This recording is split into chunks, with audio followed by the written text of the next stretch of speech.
Salve Maria Imaculada, nossa corredentora e mãe, mãe de misericórdia. Caríssimos irmãos e irmãs, eu venho neste vídeo, diante de tanta contestação que está tendo contra o Papa, eu quero dizer que eu estou com o Papa. Eu venho afirmar que eu estou com o Papa, estou fechado com o Papa e não largo. Mas antes de falar o porquê e das fundamentações do porquê eu estou com o Papa, diante das acusações, da onda de contestação, gostaria de pedir que você pudesse acessar o link que está aí na descrição do vídeo e visitar o meu blog, diante de tantas postagens, textos formativos, e também, se quiser, olhar lá na loja online que tem os e-books, os livros digitais que eu escrevi, caso lhe interesse, como o livro A Corredenção de Nossa Senhora, onde eu vou falar um pouquinho sobre a questão deste título de Nossa Senhora, que, na minha opinião, deve ser mais conhecido, e Nossa Senhora mais venerada a respeito deste título tão importante para nós. Mas enfim, voltando aqui, eu estou fechado com o Papa, e não abro mão disso. E esse vídeo não é para fazer uma defesa do Papa Francisco especificamente, mas para fazer uma defesa do papado, porque o papado, a instituição do Papa, digamos assim, essa instituição que nosso Senhor Jesus Cristo fez, criou para governar a Igreja, é muito maior do que Francisco, é muito maior do que Bento XVI, do que João Paulo II, do que Pio X, Pio XII, do que Pio V, do que o próprio São Pedro. O papado é uma instituição muito maior, essa instituição que é guiar a Igreja, o Papa que é o vigário de nosso Senhor Jesus Cristo na Terra. Então, em primeiro lugar, por que eu estou fechado com o Papa? Porque lá no Evangelho de São Mateus, no capítulo 16, versículo 17 em seguinte, quando Jesus institui a Igreja Católica, ele vai dizer: Tu és Pedro, e sobre esta pedra eu edificarei a minha Igreja. Tudo que ligares na terra será ligado no céu, o que desligares na terra será desligado no céu, e as portas do inferno nunca prevalecerão contra ela. Ou seja, Jesus está aqui dizendo que a Igreja não será derrotada pelo inferno. O inferno jamais triunfará sobre a Igreja, e Jesus deu a Pedro as chaves do reino do céu, ou seja, o Papa. E nós temos a sucessão apostólica, depois de Pedro veio Lino, e São Lino e tantos outros papas, até chegarmos a Francisco.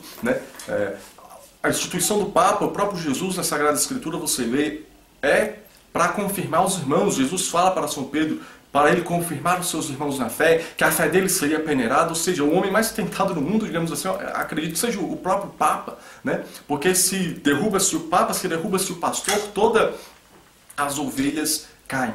E aqui eu quero refletir com vocês, por que muitas vezes há essa onda de contestação ao Papa, se diz que o Papa Francisco é um antipapa e coisas do tipo. Bom, a respeito disso, precisamos primeiro refletir sobre um pouquinho da má catequese, que talvez tenha havido no século XX aqui no Brasil, na América do Sul. Por quê? Porque o Papa, segundo o Concílio Vaticano I, foi proclamado dogma de fé. Todo católico precisa crer nisso, que o Papa é infalível. Só que o Papa é infalível em questões de morais e fé. Ele não é infalível nos seus atos e ações e em qualquer tipo de discurso. Então, muitas vezes se criou a mentalidade da santificação do Papa em vida, que todo Papa era santo, e na história da Igreja nós sabemos que não é assim. Nós tivemos vários e vários Papas santos. Todavia, contudo, tivemos também vários outros Papas não santos.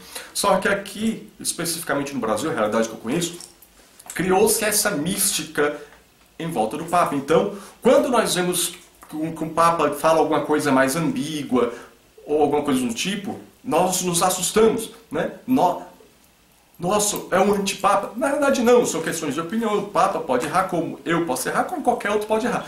O que o Papa não pode errar é em questão de quando vai proclamar dogmas, em questões de fé e moral, quando se usa da palavra ex cathedra. Dito isso, por que eu quero dizer isso? Porque todos os papas tiveram seus defeitos, seus erros. Só que muitas vezes se coloca uma lupa, se aproveita a mídia, se aumenta as coisas. Papas santos também tiveram seus erros, só que não tinha mídia, não tinha a internet para virar esse burburinho todo. Mas por que eu estou querendo falar isso? Porque diante dos ataques que nós estamos vendo contra o Papa Francisco, boa parte deles A maioria, se não todos aqueles que eu tenho acompanhado, são distorções daquilo que o Papa fala, daquilo que o Papa diz, né? Mas esse vídeo não é, como eu disse, para fazer uma defesa pessoal do Papa. Talvez depois eu possa fazer algum para falar, como eu já escrevi alguns textos também, quem me segue no Facebook ou alguns textos no blog, eu já mostrei alguns equívocos que se cometem contra o Papa Francisco, algumas distorções nos seus discursos. Mas o que eu quero alertar aqui nesse vídeo? Qual que é o grande problema? Por que eu iniciei falando que o Papa é maior que Francisco, a instituição Papa é maior que Francisco, do que Bento XVI, do que Pio X, do que Pio XII? Por quê? Veja, esta santa aqui, Santa Catarina de Sena. Santa Catarina de Sena, muitas vezes invocada por aqueles, né, evocada por aqueles, melhor dizendo, que são contra o Papa, que querem atacar o Papa, que dizem que a Sé está vacante, que Francisco é um impostor e que começam a atacar publicamente o Papa e usam ela dizendo, porque Santa Catarina de Sena enfrentou o Papa, os papas, né, de sua época. Então, na realidade, não era tão bem assim. Para começo de conversa, Santa Catarina de Sena chamava o Papa de o Doce Cristo na Terra. E você sabe por que Santa Catarina de Sena chamava o Papa de o Doce Cristo na Terra? Porque certa vez ela estava rezando e ela teve uma visão de Nosso Senhor Jesus Cristo vestido de Papa, e ao lado dele estavam São João, São Pedro e o outro santo, eu não lembro agora, que estava na visão de Santa Catarina de Sena, mas enfim... O centro, o principal é que Santa Catarina de Sena viu Nosso Senhor Jesus Cristo vestido de Papa. Né? Ou seja, por mais que o Papa, da nossa opinião humana, seja ruim, não fosse o Papa adequado para o nosso tempo, ele é Cristo. Né? Mas quando Cristo age, meu irmão, o inferno pode até tentar, mas Deus está no comando da igreja. Né? Por mais dos erros que os homens que são papas podem cometer, Nosso Senhor Jesus Cristo está no comando da igreja. E Santa Catarina de Sena viu Cristo vestido de Papa para mostrar que ali, aquela instituição, era ele governando a igreja. Pois bem, e aí eu entro no primeiro ponto. Você tem que compreender essa questão de fé. Que o Papa é o próprio Cristo, o vigário de Cristo na Terra. Está ali para defender a fé. Né? Por isso nenhum Papa pode falar o que outro já definiu de maneira definitiva, através de dogmática. Enfim, primeiro você tem que compreender isso. O Papa, porque pior que nós achamos que ele seja, ele é o doce Cristo na Terra. Veja, mas eu acho que Francisco comete alguns equívocos. Pô, então a canonização, digamos assim, de São Pedro foi equívoco, porque ele cometeu vários erros. Depois desse dia que eu falei, que Jesus falou, né, que eu citei aqui, tu és Pedro, e sobre esta pedra edificarei a minha igreja, te darei as chaves do reino dos céus. São Pedro negou Jesus. Aliás, não vou muito longe. 2 minutos após Jesus ter falado isso, Jesus começa a falar da paixão e São Pedro fala, não, que isso não te aconteça, e Jesus vira para ele e fala, afasta-te de mim, Satanás. Ora, São Pedro, Papa, São Pedro negou Jesus 3 vezes. E não foram pessoas de alto escalão, não, pessoas simples, ele negou. E mesmo depois da ressurreição de nosso Senhor Jesus Cristo, depois de Pentecostes, o Papa São Pedro também comete equívocos. São Paulo, nas suas cartas, alerta para alguns equívocos que São Pedro cometeu enquanto Papa. Então veja, caríssimos, defeitos pessoais não anulam um papado. E por que eu falo isso? Porque muitas pessoas começam uma espécie de idolatria, onde você só quer seguir o Papa se for segundo o teu coração, não segundo a vontade ou permissão de Deus. Os cristãos de outrora rezavam pelo Papa, rezavam pela santificação do Papa. Nos grupos de católicos tradicionalistas que eu vi há anos atrás, quando da época da eleição do Papa Francisco, mal subiu a fumaça branca e anunciou Jorge Mário Bergoglio como Papa, logo apareceu gente amaldiçoando, dizendo tomara que viva pouco, porque é um mau bispo. Ou seja, outrora nós rezávamos pelo Papa, porque tudo pode ser mudado pela força da oração. Até que aqueles que nós achamos que não é bom católicos, nós rezarmos, oferecemos sacrifícios, se converterão, mas agora não, começa a se amaldiçoar. E eu tenho visto essa onda voltar de pessoas que não rezam mais pela santificação do Papa, mas já estão rezando por um outro Papa. Não que venha um outro Papa para restaurar a tradição está aí. É Francisco, sucessor de Pedro, ininterruptamente de Pedro até Francisco, aí está. Reze por ele para que ele seja a boca de Deus. Se você acha que ele é ambíguo, se você acha que ele... reze para que ele seja... Você acha que a missão de um Papa é fácil? Ah, mas o Papa Francisco podia agir assim assado. Meu irmão, eu podia agir assim assado, eu não tenho feito as minhas obrigações. Eu não tenho agido... Olha só, a minha responsabilidade, embora não seja obrigação de estado de vida que eu falo no sentido de voto, né? Evangelização no canal, aqui, no meu blog, tudo parado. Muitas vezes negligência, meus trabalhos, eu não estou sendo fiel ao meu estado de vida. Quem sou eu para falar do Papa? E você está sendo fiel ao teu estado de vida? Está sendo santo em tudo?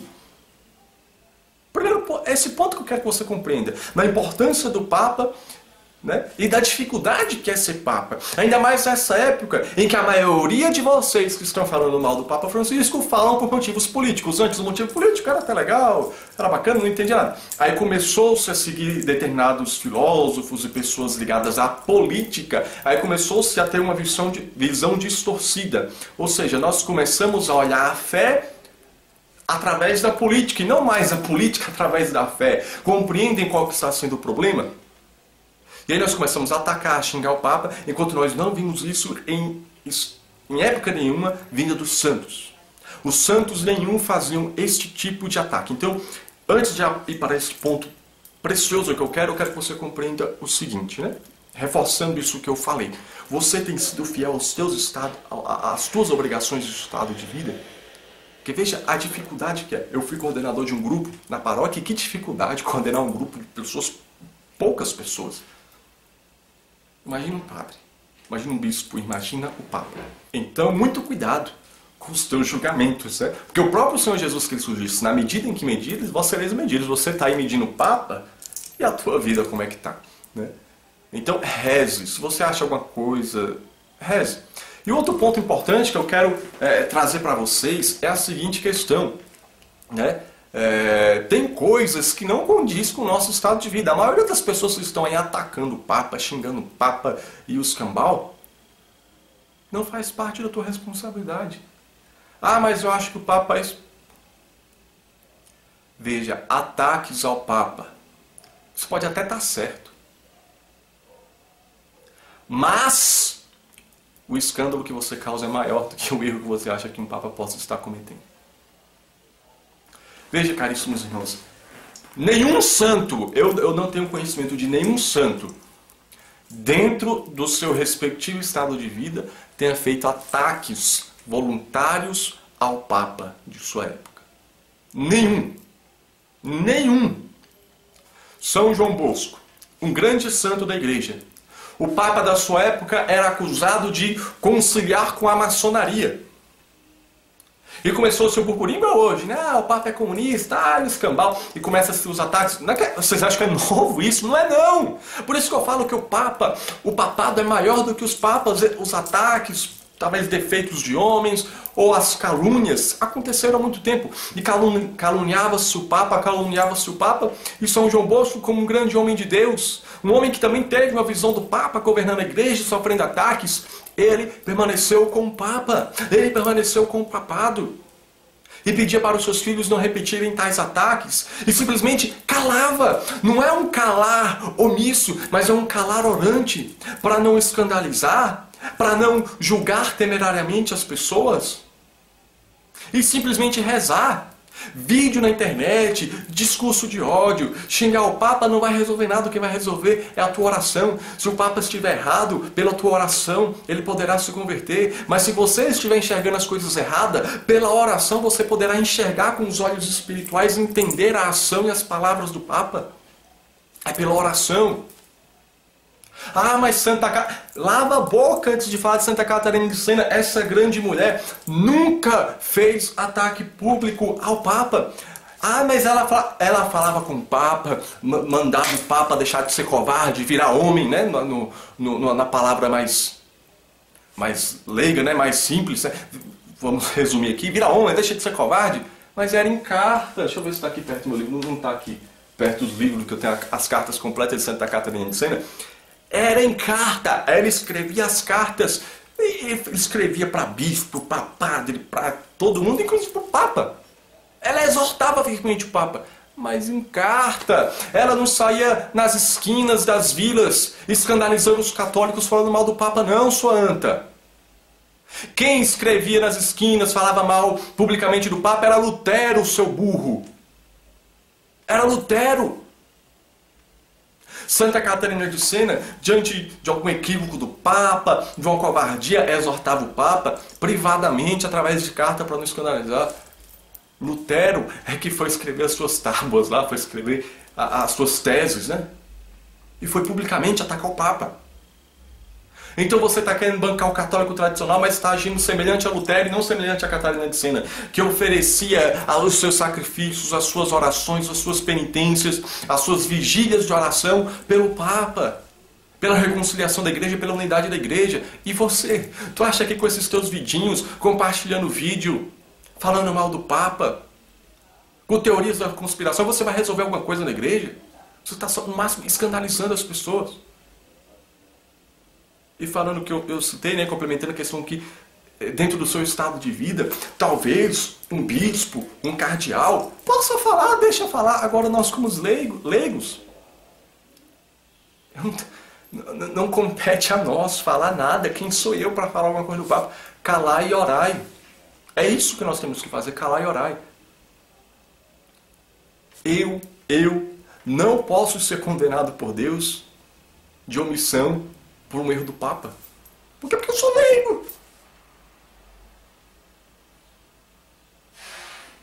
Quem tem que tremer diante de Deus é bispo, é cardeal. Claro, na hipótese do Papa, de fato está errado.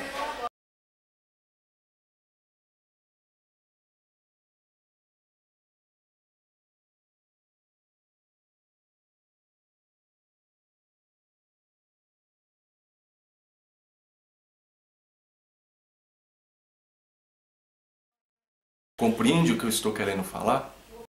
Mas não compete ao meu estado de vida. É claro que diante de uma resolução, por exemplo, se o Papa chegar e disser Jesus não é Deus, claro que aí eu vou ter que falar com as pessoas, né? Jesus é Deus, porque já é dogma, um Papa não pode ir contra aquilo que já é dogma, etc. Compreende, né? Mas ficar fazendo correções públicas, publicando textos, não compete a nós. É claro que no âmbito de um debate filosófico, como eu disse, o Papa pode errar. Ele pode aderir a um termo filosófico e dentro do tema ali você... Mas não de maneira desrespeitosa, esdrúxula, imbecil, como se tem visto por aí. Por isso eu estou fechado com o Papa. O Papa pode estar errado, mas eu estou fechado com o Papa porque a instituição Papa é maior do que Francisco e de que qualquer Papa. Porque eu confio que é Cristo que está governando a igreja através do Papa. De maneira que nós não entendemos muitas vezes. Por mais que ele possa cometer equívocos, eu te convido a rezar por ele. Não para que venha um Papa futuro, mas que venha ele. O Espírito Santo que santificou e aperfeiçoou Pedro, possa santificar e aperfeiçoar Francisco e o Papa que vier depois dele. Com Pedro e com Pedro para sempre. Porque o fundamento da igreja está aí. Quer destruir a igreja? Destrua o Papa. Porque foi Jesus que colocou o Papa para confirmar os seus irmãos. Por isso ele é muito tentado, está rodeado de cobras. E ele precisa mais da tua oração do que da tua crítica. E aí eu finalizo dizendo, tanta coisa que você tem falado contra o Papa tem servido para converter as pessoas ou só escandalizar as pessoas, entrando em heresias modernas, de raditrade, de sede vacantista, de gente que já começa a perder a fé e se afasta da igreja e não vai mais para a missa porque começou-se a olhar a fé através da lente da política e não mais olhar a política, a sociedade através da fé. Começou-se a não mais olhar a história da sociedade de maneira espiritual, mas olhar a igreja como se fosse esquerda versus direita. Tem muita gente que quer corrigir o Papa Francisco com ar de católico, mas de católico não tem nada. Está mais semelhante a filho de Lutero. Que Deus abençoe sua vida e que Nossa Senhora, que no contexto das aparições de Fátima, né, deu a visão aos pastorinhos, né, do Papa sendo perseguido, do homem de branco que era o Papa sendo perseguido, possa te ajudar a defender o papado, a estar com a verdadeira fé e não ser mais um dos que está com pedra em Pedro. Deus te abençoe. Salve Maria Imaculada, nossa corredentora e mãe, mãe de misericórdia. Viva Pedro, viva a Igreja. Viva o Papa.